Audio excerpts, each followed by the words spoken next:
nyampe 1.000 itu. Gimana nanti gue bisa bangun gedung gitu, sesuai dengan apa yang gue punya mimpikan, sesuai dengan visi gue.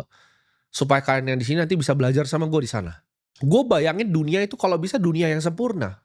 Dunia di mana tidak ada lagi yang namanya korupsi karena semua uangnya sudah sempurna. Dunia di mana semua uangnya itu adil, itu kenapa gue bikin semua yang gue bikin akademi kripto, gue bikin semua yang gue bikin. Karena gue lihat dunia yang ideal. Gue lihat dunia di mana orang yang akhirnya nonton video-video gue, itu percaya akan teknologi-teknologi revolusi seperti cryptocurrency, seperti artificial intelligence. Akhirnya ada beberapa dari sini, mungkin 3 orang yang akhirnya bikin data center AI yang besar di Indonesia. Ada yang akhirnya termotivasi untuk sekolah jadi seorang engineer, ya akhirnya dia bikin data center untuk AI. Ada yang akhirnya masuk ke bioscience untuk bikin perusahaan biotech berkelanjutan. Mungkin bisa sembuhin orang yang ke depannya nanti diabetes. Mungkin ada beberapa dari kalian yang akhirnya bisa bikin manusia itu hidup sedikit lebih lama dengan teknologi longevity yang terbaru. Beberapa dari kalian bikin roket yang bisa terbang keluar angkasa. Beberapa dari kalian menemukan perusahaan-perusahaan yang energi terbarukan. Tapi orang-orang skeptis ini ya, itu yang selalu menahan kalian. Itu yang jadi selalu setan di telinga kalian. Ya mungkin itu bisa orang lain, bisa seorang influencer, bisa keluarga kalian sendiri yang bilang stop untuk bermimpi.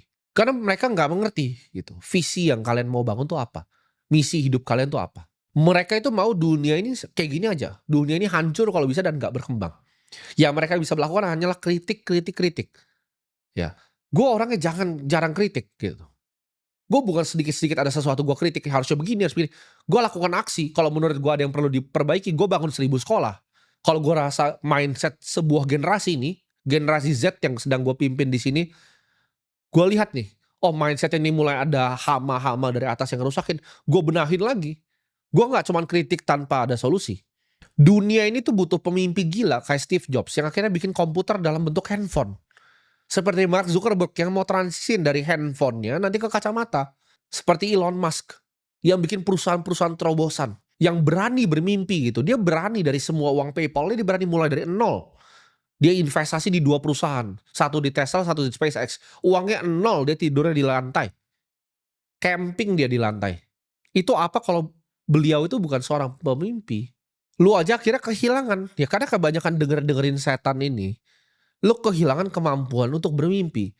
Ini gue merinding nih kalau gue bayangin bahwa dulu itu gue bisa bayangin, gue bisa visualisasi dari kamar gue yang cuma 3x3 itu ada jendela di situ, belakangnya itu tempat sampah.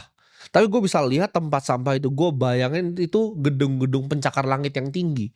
View yang sama yang gue lihat dari apartemen gue sekarang. Gue bisa bayangin kantor ini di umur 17 tahun gitu. 17 tahun gue udah bayangin punya kantor yang persis desainnya seperti ini.